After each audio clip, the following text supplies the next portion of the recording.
જય હિન્દ, જય ભારત. મારું નામ હર્ષિલ પિયુષભાઈ શાહ છે. હું ભારત દેશનો સ્વતંત્ર નાગરિક છું અને મારે શું પહેરવું, શું ઓઢવું, મારા સલામતી માટે શું જરૂરી છે તેની મને ખબર છે. અને આપણે બધાએ ને એની સંપૂર્ણ માહિતી હોય જ.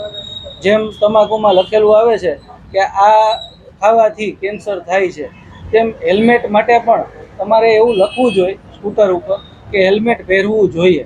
પહેરવું કે નહીં એ ફરજિયાત ન હોવું જોઈએ, મરજિયાત હોય. અમને અમારી સેફટીની ખબર પડે છે.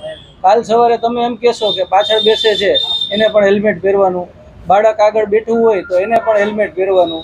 આ બધું કંપનીઓના ગોરખ ધંધા છે, પૈસા બનાવવાના ધંધા છે.